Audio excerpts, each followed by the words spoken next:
moi, donc, je m'appelle Claire Lapeyre-Mazera. Je suis comédienne, metteuse en scène et autrice.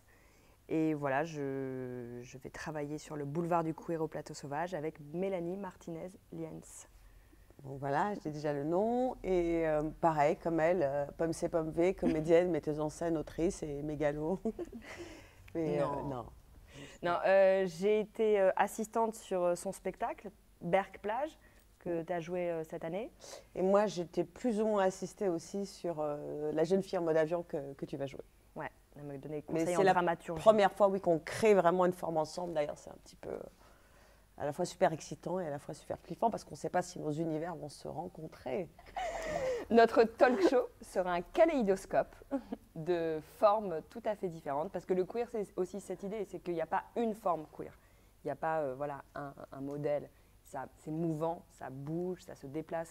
Et du coup, la forme qu'on veut, c'est des formes, avec des styles différents au sein même. Déformé, ouais. Déformé, transformé. Et c'est pour ça qu'on a pensé à une espèce de talk show. On dit un talk show, mais ce serait une espèce de forme hybride. Un peu foutoir, un peu de bricolage aussi, parce que souvent le queer, c'est la marge. Entre droit de réponse, pour ceux qui ont connu de Pollack et la France, un incroyable talent queer, ça sera un petit peu un mélange de tout ça et certains jeux télévisés avec un peu d'apostrophe, de pivot, enfin tu vois, tout ce genre de harakiri, enfin même des références aussi à des esthétiques de télévision. Il y a Dyke TV aussi aux USA. Mais juste pour dire que ça ne sera pas que queer, voilà, on questionnera aussi la sexualité hétérosexuelle. Et plutôt que de dire que le queer, c'est hors norme, en fait, on va questionner l'hétérosexualité. C'est une norme, l'hétérosexualité. Plus qu'un contenu, parce que justement, on voudrait qu'il y ait plein de contenus.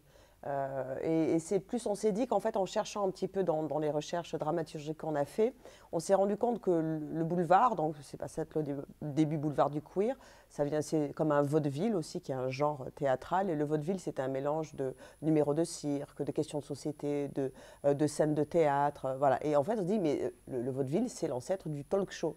Un talk show moderne, c'est un vaudeville. On se dit, waouh, aujourd'hui, peut-être qu'on pourrait parler de toutes nos questions queer via le talk show, qui est vraiment un moyen de faire venir plein d'invités, d'avoir plusieurs modes d'expression, d'avoir plusieurs modes de représentation, et donc d'être queer dans sa forme même. Le talk show nous est apparu le meilleur média queer. Oui, parce que c'est l'idée de glisser, de se transformer. Par exemple, recevoir un invité, un philosophe, ou avoir une pensée intellectuelle qui va glisser une recette de cuisine complètement barrée, et on va inventer voilà, la recette queer, glisser au conte, les contes pour enfants, mais faire un conte pour enfants complètement décalé.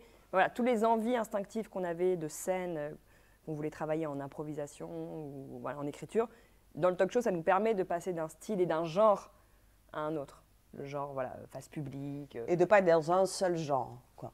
Là, il y aura plein de genres, donc c'est totalement queer. Oui, puis en fait, on fait le spectacle qu'on aurait aimé voir. Moi, quand j'étais ado, par exemple, j'aurais aimé avoir soit une émission télé ou pouvoir me projeter en tant que jeune fille, où je ne sois pas une princesse, où je ne sois pas dans l'attente d'un mari. Enfin, c'est un peu cliché là ce que je dis, mais quand même, d'avoir des représentations de, je ne sais pas, dans l'humour, dans la folie, dans le mode de sexualité. Et c'est ce qui manque. Et c'est souvent, enfin voilà, c'est par la représentativité qu'on peut rêver à d'autres vies. Donc si on n'est pas représenté en tant que lesbienne, en tant qu'homo, en tant qu'une fille qui sent plus homme, un garçon qui sent plus fille, un garçon qui veut faire de la danse, une jeune fille qui veut faire du foot, toutes ces questions-là qui sont très... je sais pas, je pense que quand un petit garçon et une petite fille jouent dans la cour, il n'y a pas de différence.